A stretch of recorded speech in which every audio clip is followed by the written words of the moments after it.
পূজা মাজনী, তোৰ লগত মোৰ কথা এটা আছিলে। আচলতে তোৰ পৰা মোক অকণমান সহায় লাগিছিল। তোক মই কথা এটা ক'ম, তই মোৰ কথা মানিবি নেকি? অঁ মা, কি কথা আছিল ন? আৰু মা, তুমি কিবা এটা ক'বা আৰু মই তোমাৰ কথা নুশুনিম, এইটো হ'ব পাৰে জানো? মোৰ তোমাৰ বাহিৰে আৰু কোন আছে ন? কোৱাচোন মা, তোমাৰ সহায় লাগে যদি মই নিশ্চয় কৰিম। আৰু মই নকৰিলে কোনে কৰি দিবনো মা? গতিকে কোৱা, কি কাম কৰিব লাগেনো মই? মাজনী, তইচোন জানই আজিকালি মোৰ গাটো ইমান ভাল নাথাকে, অনবৰতে গা বেয়া হৈয়ে থাকে। আৰু সেইটো কাৰণে মই আজিকালি কাম বনবোৰো ইমানকৈ কৰিব নোৱাৰা হৈছোঁ। তাকে এতিয়া মই যাৰ ঘৰত কাম কৰিবলৈ যাওঁ, তাৰ মালিকনীয়ে কৈছে যদি এনেকৈয়ে হৈ থাকে তেতিয়া তেওঁ মোক কামৰ পৰা উলিয়াই দিব। কাৰণ মোৰ গা বেয়া হোৱাৰ কাৰণে মই কামবোৰ ভালকৈ কৰিব নোৱাৰিছোঁ। আৰু মোক যদি কামৰ পৰা উলিয়াই দিয়ে তেতিয়া আমি দুবেলা দুমুঠি ভাত খাবলৈ চিন্তা কৰিব লগা হ'ব। তাকে তই যদি অকণমান সহায় কৰি দিয়া হ'লে। মা, তুমি আচলতে কি ক'ব বিচাৰিছা? মই হ'লে একো বুজি নাই পোৱা মা। কি ক'বলৈ আছে তুমি চিধা কোৱা আকৌ, তেতিয়াহে বুজি পাম। তুমি সহায় লাগে বুলি কৈছা আৰু এইবোৰ কথা কৈ আছা। মই কি কৰাটো বিচাৰিছা তুমি মা? ভালকৈ কোৱা। মানে মাজনী, মই বিচাৰিছোঁ কাইলৈৰ পৰা যদি তইও মোৰ লগত তালৈ কাম কৰিবলৈ যাওঁ তেতিয়া মোৰ অকণমান সুবিধা হ'ল হয়। মানে এতিয়া গা বেয়া হোৱাৰ কাৰণে অকলে অকলে কামবোৰো কৰিব নোৱাৰোঁ, লাহে লাহে কৰিব লগা হয়। আৰু সেইটো কাৰণে মালিকনীৰো অসুবিধা হৈছে। গতিকে তই যদি মোৰ লগত যাওঁ, তাত অলপ কামবোৰ কৰি মেলি দিওঁ, কামবোৰো সোনকালে শেষ হ'ব আৰু ময়ো অকণমান কামৰ পৰা আজৰি পাম আৰু মালিকনীৰো একো অসুবিধা নহ'ব। গতিকে তই কাইলৈ যাবি নেকি মোৰ লগত? তোকতো মোৰ ক'বলৈ কথাষাৰ বেয়াই লাগিছিল, কিন্তু উপায়ো নাই নহয়। মালিকনীয়ে কেনেবাকৈ মোক কামৰ পৰা উলিয়াই দিলে মানে মই আৰু বেলেগ কাম ক'ত বিচাৰিম? আমাৰ তেতিয়া খাবলৈকে অসুবিধা হ'ব, তাতে তোৰ পঢ়াও আছে। তাকেতো মা, মই তোমাক সেইটোৱে ক'ব লৈছিলোঁ। মই যদি তালৈ কাম কৰিবলৈ যাওঁ তেতিয়া মই কোনটো সময়ত পঢ়িমনো? আৰু মোৰ যদি পঢ়াই নহয় তেতিয়াচোন মোৰ একোৱেই নহ'ব। মাজনী, তোক আচলতে আৰু এটা কথা ক'ম বুলি ভাবিছিলোঁ মই। তোৰ পঢ়া আছে হয়, কিন্তু মাজনী, আমি বহুত দুখীয়া মানুহ হয়। আমাৰ ওচৰত ইমান টকা নাই যে কাৰোবাৰ ঘৰত কাম কৰিব নগ'লে মানে আমি ভাত মুঠিও খাব পাৰিম। আৰু এতিয়াতো আৰু টনাটনি হৈছে। তোক যে মই আৰু পঢ়ুৱাব পাৰিম সেইটো মই এতিয়া তোক ক'ব নোৱাৰিছোঁ। গতিকে তই নহ'লে আৰু পঢ়িব নালাগে, মোৰ লগতে কাম কৰিবলৈ যাবি। তেতিয়া অন্ততঃ আমি দুবেলা দুমুঠি ভাতকেইটাতো খাব পাৰিম। কিন্তু এনেকৈ কাম কৰি আৰু তোক মই কিমান পঢ়ুৱাব পাৰিমনো? সেইকাৰণে কৈছোঁ। অঁ হয় নি মা? বাৰু হ'ব তেতিয়াহ'লে, তুমি যি ভাল দেখা মা, মই তাকে কৰিম। তুমি যদি মোক আৰু পঢ়ুৱাব নোৱাৰিবা তেন্তে মই তোমাক জোৰ নকৰোঁ। কাৰণ মই জানো নহয় মা, তুমি মোৰ কাৰণে কিমান কষ্ট কৰিছা। এতিয়া আৰু মই তোমাক আৰু কষ্ট দিব নোৱাৰোঁ। হ'ব দিয়া, কাইলৈৰ পৰা মই তোমাৰ লগত কাম কৰিবলৈ যাম। মই আৰু নপঢ়োঁ মা, তুমি যেনেকৈ কৈছা মই তেনেকুৱাই কৰিম। জোনালী, কি হ'ল? আজি তই ইমান দেৰি কৰি দিছে আহিবলৈ? মই অথনিৰ পৰা তোৰ কাৰণে ৰৈ আছোঁ। এতিয়া ব্ৰেকফাষ্টটো মই বনালোৱেই, তোৰ কাৰণে ৰৈ থাকিলে মানে ব্ৰেকফাষ্টে নহ'ল হয়। আৰু ৰচোন, তোৰ লগত এই ছোৱালীজনী কোন হয়? কেনেবাকৈ এইও কাম বিচাৰি ফুৰা নাই তই? সেইকাৰণে তই তাইক ইয়ালৈ লৈ আহিছ? কোন হয়নো এজনী? নাই নাই বাইদেউ, এই কাম বিচাৰি অহা নাই। মানে এই মোৰ ছোৱালী হয়, পূজা। আচলতে মোৰ এইকেইদিন গাটো বৰ বেয়া হ'বলৈ ধৰিছে, অকলে কামবোৰ কৰিব নোৱাৰা হৈছোঁ। সেইকাৰণে তাইকো লগত লৈ আহিছোঁ, যাতে তাই কামবোৰ কৰি অকণমান সহায় কৰি দিয়ে মোৰ, তেতিয়া কামবোৰো সোনকালে হ'ব। আপোনাৰ যদি একো আপত্তি নাই তেতিয়াহ'লে তাইও মোৰ লগত ইয়াতে কাম কৰিব পাৰিবনে? অ' আচ্ছা, তোৰ ছোৱালী হয়। বাৰু হ'ব দে জোনালী, তই ভালেই কৰিলি তোৰ ছোৱালীকো লৈ আহিলি। কাৰণ তই আজিকালি কামবোৰ বহুত লেজি কৰিব লৈছ। তেনেকৈ কাম কৰিলেচোন গোটেই দিনটো কৰি থাকিলেও একো কামেই শেষ নহ'ব। ভালেই আছে, তোৰ ছোৱালীয়ে তোক অকণমান সহায় কৰি দিলে কামবোৰো সোনকালে হ'ব। মোৰ একো আপত্তি নাই। পিছে তোৰ আজি কেলৈ দেৰি হ'ল সেইটো নকলি যে? বাইদেউ, আজি মানে মোৰ ছোৱালীও মোৰ লগত আহিছে যে, তাই ৰাতিপুৱা অকণমান দেৰিকৈ উঠিলে, সেইকাৰণে আহোঁতে অলপ দেৰি হ'ল। ক্ষমা কৰিব, আজিৰ পৰা দেৰি নহয় বাৰু। বাৰু হ'ব বাইদেউ, এতিয়া আমি কামত লাগি যাওঁ। পূজা, ব'ল। মা, গাটোচোন বহুত বেয়া হৈ গৈছে। এটা কাম কৰোঁ নহ'লে, তোমাক মই হস্পিটেল লৈ যাওঁ। হস্পিটেল গ'লে মানে ডক্টৰে যেতিয়া চাব, তেতিয়া দৰৱ পাতি দিলে মানে সেইবোৰ খাই তুমি একেবাৰে ভাল হৈ যাবা। মই তোমাক এনেকৈ চাই থাকিব নোৱাৰোঁ মা। ব'লা আজি লৈ যাম তোমাক। মাজনী, মই যদি হস্পিটেল যাওঁ তাততো বহুত টকা খৰচ হ'ব, বহুত টকা লাগিব, আৰু ইমানবোৰ টকানো আমি ক'ত পাম? সেইকাৰণে নালাগে দে, মই এনেকেই ভাল হৈ যাম। তই নহ'লে এটা কাম কৰিবি, ফাৰ্মেচীৰ পৰাই মোৰ কাৰণে কিবা এটা দৰৱ লৈ আহিবি। সেইটো খালে মানে অলপ আৰাম পাম, ভাল পাম। হস্পিটেল নগ'লেই হ'ব। আনকালেও মোৰ গা বেয়া হ'লে মইতো এনেকুৱাই কৰোঁ, গতিকে চিন্তা নকৰিবি মাজনী।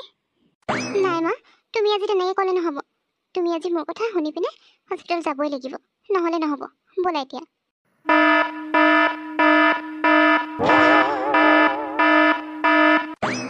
অঁ মই মেডিকেলতে আছোঁ এতিয়া।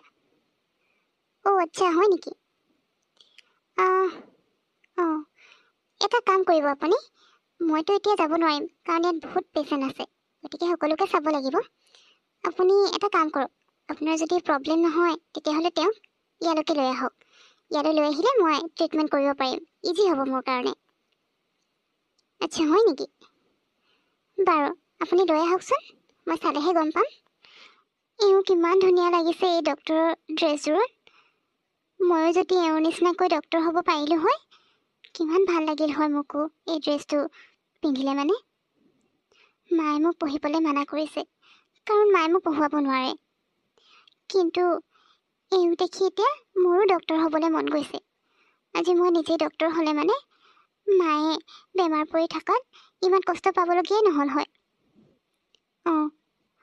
মই এওঁৰ নিচিনাকৈ ডক্টৰেই হ'ম। মই পঢ়িম, মই পঢ়া এৰি নিদিওঁ। মাক মই নকওঁ, মই নিজেই কষ্ট কৰিম আৰু নিজেই পঢ়িম। মই জানো এদিন ময়ো এওঁৰ নিচিনাকৈ ডক্টৰ হ'ম, মই সফল হ'ম। সেইটোৱে কৰিম মই। চৰি, ইম্পৰ্টেণ্ট কল আছিল, সেইটো কাৰণে এটেণ্ড কৰিব লগা হ'ল। আৰু তোমাৰ মাৰ চেকআপ মই কৰিলোঁ। তোমাৰ মাৰ আচলতে খুব কষ্ট কাম কৰা হৈছে চাগে, সেইটো কাৰণে গাটো বেয়া হৈ গৈছে। তোমাৰ মায়ে যদি কেইসপ্তাহমানৰ কাৰণে ৰেষ্টত থাকে তেতিয়া তেওঁৰ গা ভাল হৈ যাব। মই বাৰু মেডিচিন লিখি দিছোঁ, সেইখিনিও সময়মতে খাব লাগিব। কিন্তু এতিয়াৰ পৰা তোমাৰ মাক ৰেষ্টত থাকিব দিবা, একো কাম কৰিব নিদিবা, তেতিয়াহে তোমাৰ মা ভাল হ'ব, বুজিলা? আৰু বেলেগ একো চিন্তা কৰিব নালাগে।